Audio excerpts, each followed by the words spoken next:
Okay, here's an IGN article that says Elden Ring Shadow of the Erdtree expansion is officially in development.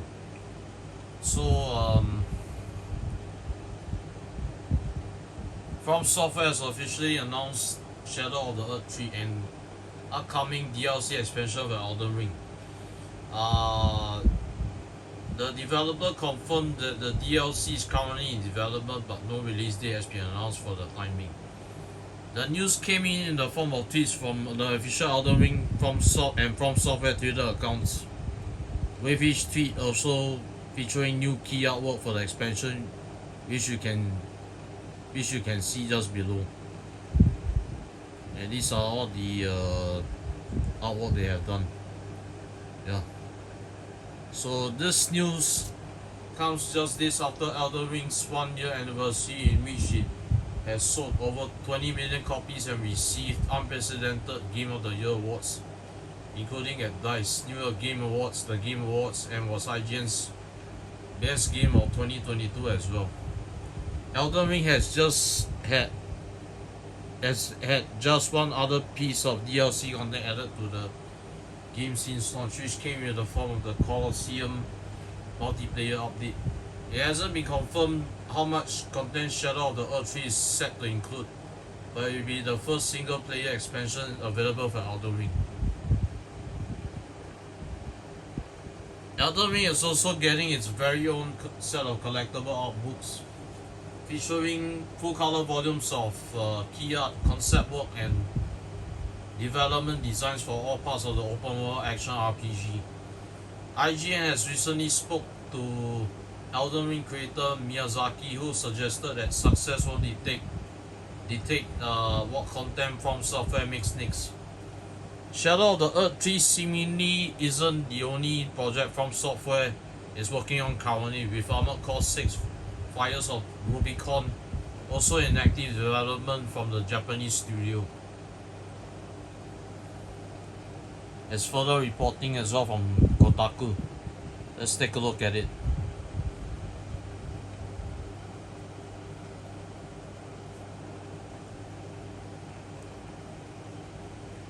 Okay, in fact, From Software just announced the major expansion for most people's 2022 Game of the Year. Elden Ring is in development. It's called Shadow of the Erdtree, but never mind that. See that person at the bottom of the new key art. If you played From Software's open world RPG, then you'll likely have a good guess as to who we're looking here. This might be Michaela, the simple Empryon from the family at the center of the mess that shatters the Elden Ring, who you never get to meet in game. Here's the official announcement, which doesn't mention the subject of the DLC at all, but if you ever seen artwork that depicts Michaela, you know the person in the picture is a dead ringer for the younger sibling. The game's official site makes clear the expansion is coming to PS4, PS5, Xbox One, Xbox Series X and S, and PC. And who is Michaela and why they are likely to be in the Elden Ring's Shadow of the Erdtree DLC. Michaela is all over the world of Elden Ring, but you never actually see them in person. We know that Michaela is Millennia's twin who has been cursed to be forever young. Poor Michaela loved his sister dearly and wanted to cure her of the rot via the Erdtree, a location that you visited in Elden Ring. The Erdtree is supposed to be a haven for basically anyone who might be rejected by society, meaning anyone who has been spurned from the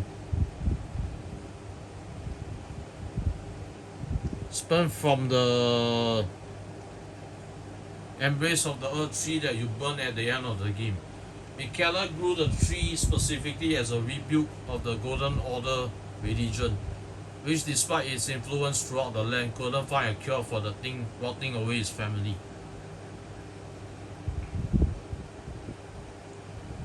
Perhaps the scariest thing to know about Michaela is that Millennia swears that he's the most fearsome demigod of them all.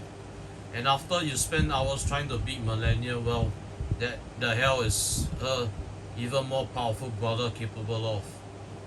The reason we never meet Michaela, of course, is because he is stolen away by Mog, another demigod. If you do this optional portion of the game, you might find out that Michaela isn't actually dead. He's actually just sleeping in a weird flesh cocoon, where Mog hopes to elevate himself to godhood through the blonde Empyrean that is basically feeding to his blood god. Now here's where things get really interesting. The whole sleeping thing has huge implications for the bigger lore of the game, and indeed, data miners have found a treasure trove of card content that highly suggests Michaela might very well be Saint Trina, a deity that seems heavily associated with the act of sleeping. Michaela stays alive by perpetually staying in a state of slumber, according to Sir Gideon. And incidentally, all those super rare Trinas, lily flowers that you collect throughout the game, they are basically a roadmap to millennia. One going theory is that even in their state, Michaela has somewhat orchestrated your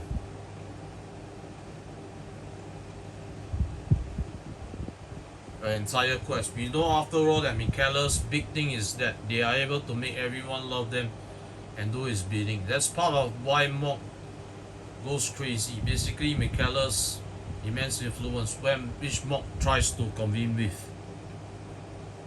But back to Saint Trina. Part of the reason this Michaela theory exists beyond the steep parallels is because the item descriptions really sound like they're describing Millennia's brother. Here's part of what the text of the Sword of Saint Trina says. Some say she is a comely young girl, others are sure he is a boy. The only certainty is that their appearance was as sudden as their disappearance. If you ever see pictures of Michaela, then you know that the lad is pretty androgynous. Hence perhaps why it seems like the person in the Elden Ring expansion announcement art might be a woman.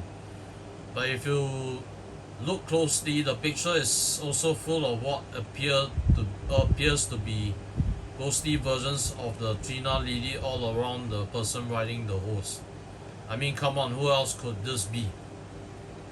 And this is the artwork. You see here. And what are the Saint Trina and Michaela card quests for Elden Ring? And now it's time for some deep, but I like to think heavily substantiated speculation. At this point, data miners have put together all sorts of material that depicts what appears to be card content, and it heavily has to do with Saint Trina and Michaela. Not long after Elden Ring release, we found that it once had a mechanic where you found sleeping animals around the lands between to collect the dream mist. This mist was apparently a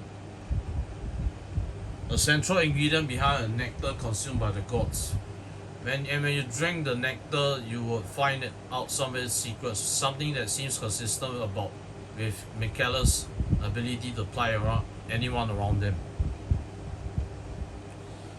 Much later, a second and much more elaborate quest involving Saint Trina emerged from the tireless work of Sekiro Dubi, who actually went ahead and recreated it from files hiding in the game. There's a ton of dialogue here, and it's largely coming from Kale, one of the earliest characters you meet in Elden Ring. Weirdly, despite seeming kind of important at first, Kale is relegated to simply being your merchant, but at one point Kale had a much bigger role in Elden Ring. If you venture into the catacombs hiding under Lendl, you might come across the hellish location that is the Frenzied Flame proscription, and strangely is full of characters that look just like Kale. While the game never truly explains this, Kale does tell us he has a myriad of brothers who, as he puts it, have been spurned by the grace of Ghoul, a group of people rejected by society. Sounds like a mission for the Erdtree, no?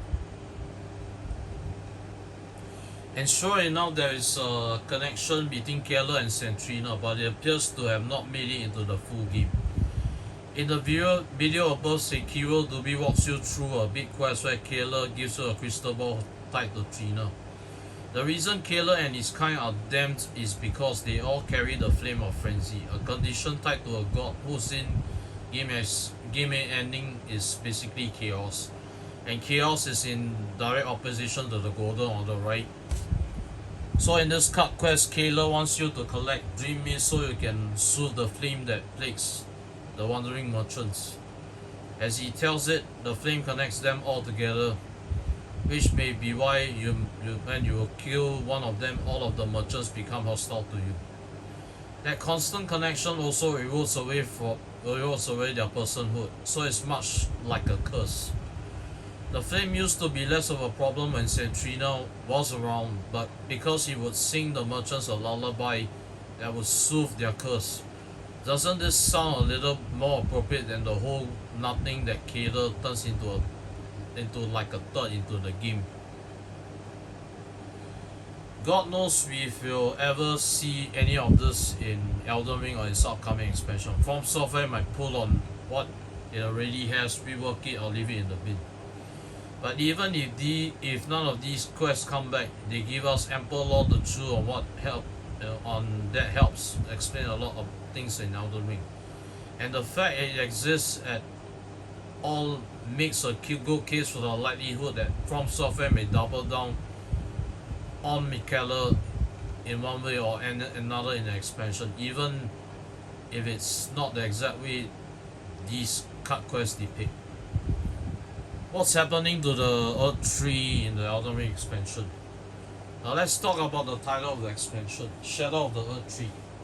In the picture, the tree appears to be leaking something golden. That's likely the sap that we collect in-game to make ourselves stronger, which we also hear was once way more abundant throughout the lands between. Per the law of the game, the Erdtree isn't exactly what we think it is.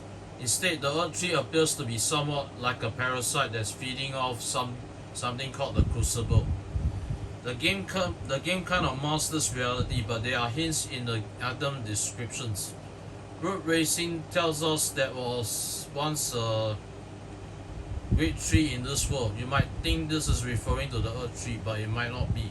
After all, the Crucible is described as a primordial version of the Erdtree. While this idea is never clarified, the implication seems to be that something existed before the Erdtree that we see in game took over everything.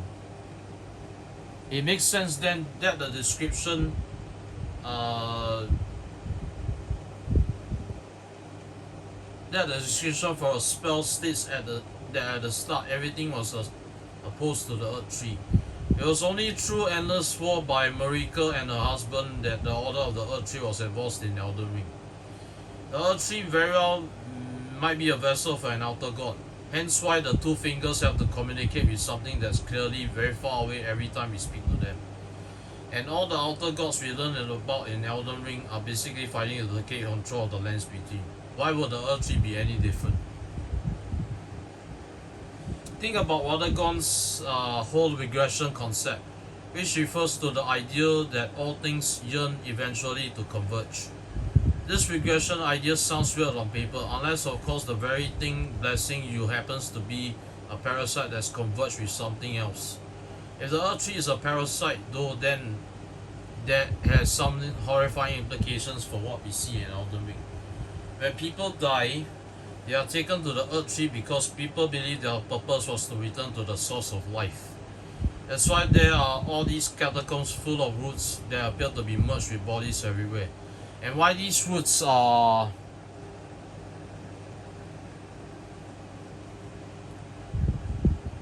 surrounded by jars that carry the remains of the people. But what if returning to the Erdtree was actually just feeding this thing? No wonder it was so important for mighty heroes to get an Erdtree barrier. Powerful feed likely helps the thing grow. All of which to say the shadow referred to here might be the Crucible Great Tree. In their original form, they are literally a darker colored incarnation of the Erdtree. Even if what we're looking at the remains of the burnt Erdtree, meaning that this will be taking place post-game, The thing lying at its center will be the original tree. It's perfectly possible though that this in the past, and what we're looking at here is the early convergence of the Erdtree and the Crucible. Did I mention that the card content found by data miners heavily suggests that sometime travel shenanigans happening in Elden Ring? But now we're really going in the deep end. Anyway, the image up top had to be slightly cropped. Here's the full illustration. This is what we see here. 2022 was the year of the Elden Ring and of Miyazaki of Millennium. The highly anticipated From Software title held the industry by its throat for months, dominating the conversation around difficulty, damage scaling, and player builds, including everyone's favorite Nepo baby Elon Musk. It took over streaming, it renamed every animal dog, and created legends. After over a decade of From Software games holding court at its quintessential Gate Gut franchise, locking those of us without a masochist bent out of the discourse, Elden Ring's open world opened up the gates for an entirely new player base. As such, it catapulted the work of Hidetaka Miyazaki to entirely new heights. Elden Ring is by far the best-selling From Software title. It's snatching up Game of the Year awards like raw food, and it's still generating passionate conversations 10 months after its release. By subtly divesting from the tired and true From Software formula and giving us a game unshackled by a single punishing linear path, Elden Ring offered up the lens between on a beautifully ornate but slightly tarnished silver platter, and we gobbled that shit up.